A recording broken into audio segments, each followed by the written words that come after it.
Vous écoutez le podcast La Belle Image avec Bernard Missa, auteur-photographe, mais aussi explorateur des moyens techniques et graphiques qui vous donne des astuces pour mieux photographier, épisode numéro 264. Bienvenue dans La Belle Image, où l'on parle de l'impact de vos images, de techniques pour bien composer et de connaissances de l'appareil photo. Et voici aujourd'hui le corps en mouvement. Voici comment le mouvement peut donner vie à l'image. On va s'intéresser ici à la façon de photographier le corps dans ses mouvements spontanés. On pense souvent qu'en photo, tout doit être net et bien cadré et parfaitement fixé. Et pourtant, il existe aussi d'autres manières de créer des images fixes qui vont communiquer la sensation du mouvement. Ce sont les manières qui cherchent non pas à arrêter le temps, mais à en montrer le passage. Les mouvements du corps, dont les gestes du quotidien, peuvent devenir un très bel outil d'expression visuelle qui ajoute du rythme, de la spontanéité et de la vie évidemment aux images.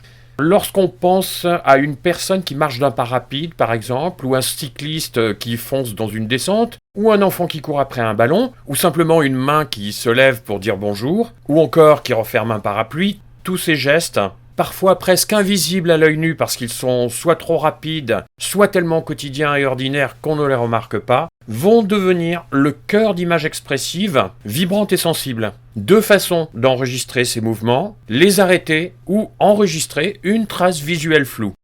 Le flou de mouvement envisagé sous l'aspect d'une trace visuelle. En photo, comme vous le savez, le flou de mouvement n'est pas forcément une erreur.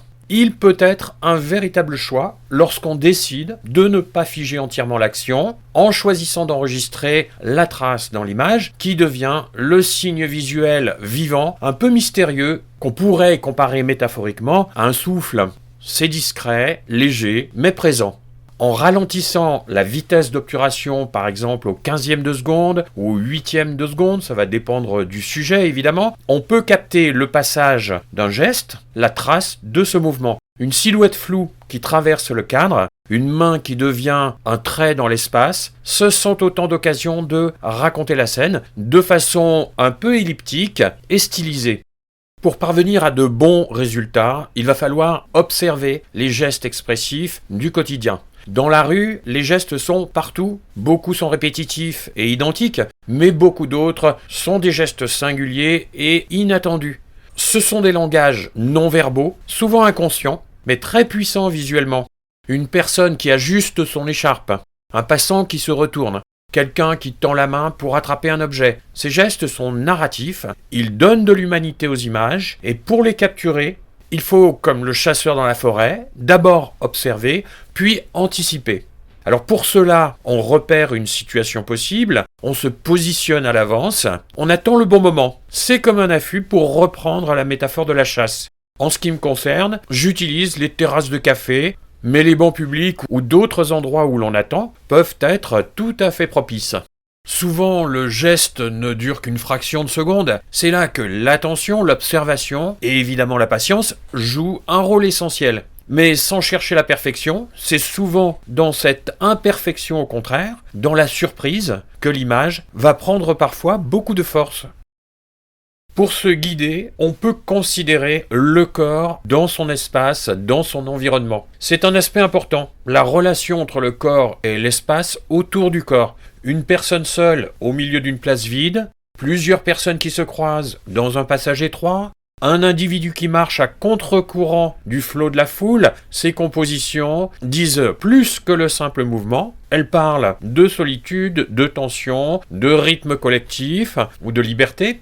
Pour tenir compte de l'espace autour du corps, il est utile de prendre conscience de l'arrière-plan d'une part et de l'organisation du cadre d'autre part. Un corps en mouvement crée des lignes, des directions, des équilibres.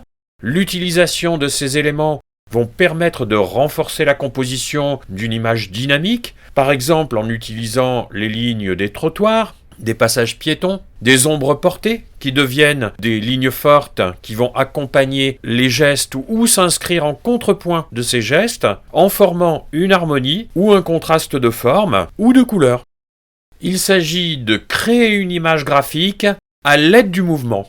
Un geste bien placé, un flou maîtrisé, une silhouette découpée par la lumière vont transformer une scène ordinaire en une image graphique.